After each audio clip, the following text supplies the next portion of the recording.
2 થયા,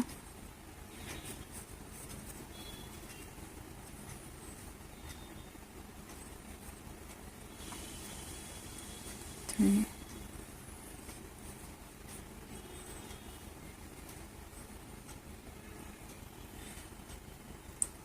4, 1 2 3 4 અને 5.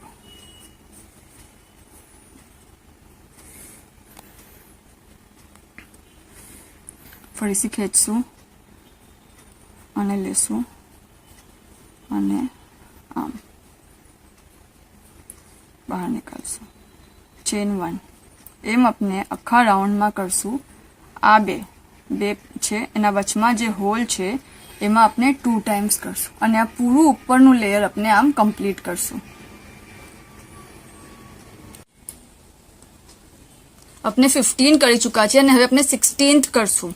હરેક આ બેના વચમાં આપણે 2 કર્યા છે બરાબર, પણ સ્ટાર્ટિંગમાં આપણે એ સિંગલ લીધેલું લેફ્ટ હેન્ડ સાઈડ પર. હવે આપણે એનું બીજું કરશું યહાં. Same way 5 single crochet, 5 double ક્રોશે,